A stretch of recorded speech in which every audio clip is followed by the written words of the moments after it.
तो स्वागत है आपका अपने YouTube चैनल बायोग्लोज में।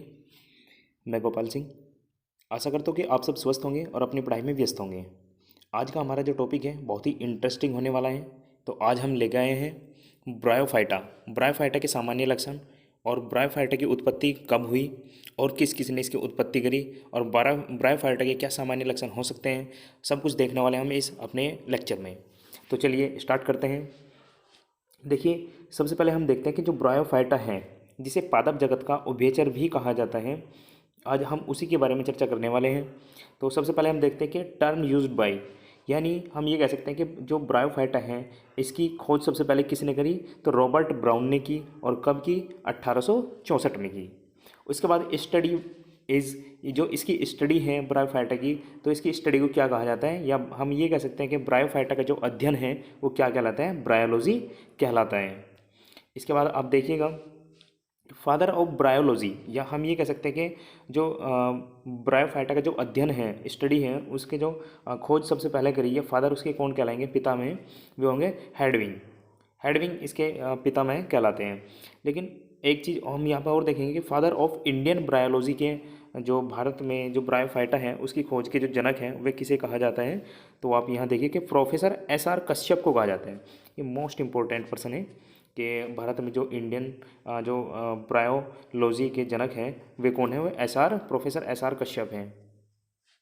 इसके बाद हम देखते हैं जो वर्गीकरण के एक जो साइंटिस्ट हुए हैं ओस्टवाल टिप्पो जी ने जो ब्रायोफाइटा को क्या कहा है, एक्रिएनेटा इसे नाम दिया है ब्रायोफाइटा को। और आल्सो कॉल्ड, यानी कि इसे क्या कहा जाता है, नॉन वेस्कुलर क्रिप्टोगैमस कहा जाता है। नॉन वेस्कुलर क्रिप्टोगैमस का मतलब क्या होता है कि यहाँ पर जो ब्रायोफाइटा है, यहाँ पर क्या होगा कि यहाँ वेस्कुलर बंडल अनुपस्थित होते हैं, यहाँ पर जाइलम और फ्लोएम क्या होंगे, अब्सेंट होंगे। और अगर हम ये कहें कि जो वेस्कुलर बंडल है उनका निर्माण या वे बनना कहाँ से प्रारंभ होगा, तो वे टेरिडोफाइट से प्रारंभ होते हैं। देखिए नेक्स्ट हम देखेंगे कि जो simplest and primitive group of embryophyta, यानी कि हम ये कह सकते हैं कि एम्ब्रियोफाइटा का जो ग्रुप है इसमें जो एम्ब्रियो का बनना जो होता है वो यहीं से ही सबसे बहुत सिंपलेस्ट होता है और प्रिमिटिव यानी कि आद्य होता है ब्रायोफाइट्स में। और पैलेज बिटवीन थैलोफाइटा एंड एम्ब्रियोफाइटा, यानी कि हम ये कह सकते हैं कि जो ब्रायोफाइटा है उसे यानी किस किस के बीच में रखा गया है, तो थैलोफाइटा और एम्ब्रियोफाइटा के बीच में रखा गया है। और western Himalaya is gold mine of liver bird, यानी कि हम ये कह सकते हैं वेस्टर्न हिमालयस को क्या कहा जाता है, gold mine of liver bird कहा जाता है।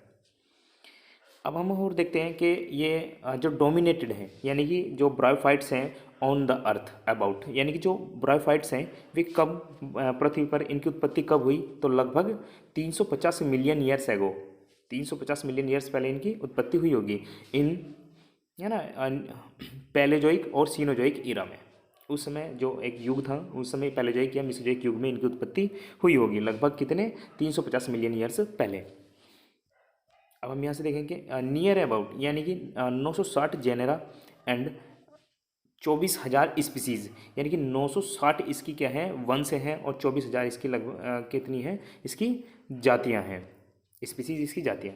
फिर स्मॉलेस्ट, अब हम देखते हैं कुछ ब्रायोफाइट्स हैं, जैसे सबसे स्मॉलेस्ट ब्रायोफाइट्स कौन सा है, सबसे स्मॉलेस्ट ब्रायोफाइट्स है वो है जुप्सिस अर्जेंटिया। जुप्सिस अर्जेंटिया सबसे स्मॉलेस्ट ब्रायोफाइट्स हैं। हम आपको इसका स्ट्रक्चर दिखाते हैं जुप्सिस अर्जेंटिया का। यहाँ पे जुप्सिस अर्जेंटिया का हमने दिखाने की कोशिश की। ये जो है ये आपको यहाँ पे ये जो दिखाई दे रहा है ये जुप्सिस अर्जेंटिया का ही ये सब प्लांट्स हैं और ये सबसे स्मॉलेस्ट क्या होता है, ब्रायोफाइट्स होता है। चलिए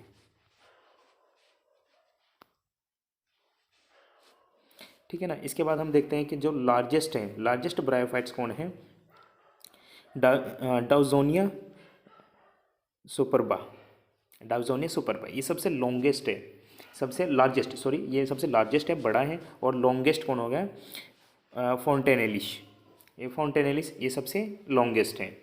अब हम देख लेते हैं कि इसकी जो हैबिट है और हैबिटेट है, आखिरकार ये ब्रायोफाइट्स हैं ये कहाँ कहाँ इसका वासस्थान क्या है और कहाँ मिलते हैं, तो ये mostly herbaceous and terrestrial prefer moist, यानी कि हम ये कह सकते हैं कि जो ब्रायोफाइट्स हैं वो नमी और छायादार स्थानों पर मिलेगा कुछ, और टेरेस्ट्रियल यानी कि सबसे पहले उगने वाला पौधा जो भूमि पर कौन था, ब्रायोफाइट्स था। Growth during the raining season, यानी कि हम ये कह सकते हैं जो ब्रायोफाइट्स हैं, ब्रायोफाइट्स का जो सबसे ज़्यादा ये ग्रोथ करता है वो कहाँ पे करता है, रेनिंग सीजन, यानी कि बरसात के मौसम में ये सबसे ज़्यादा ग्रोथ करता है, वृद्धि करता है सबसे ज़्यादा। और हम एक पॉइंट और देख लेते हैं कि they are the first land plants, यानी कि हम क्या ये कह सकते हैं जो ब्रायोफाइट्स हैं ये सबसे पहले धरती पर या पृथ्वी पर उगने वाले पौधे थे।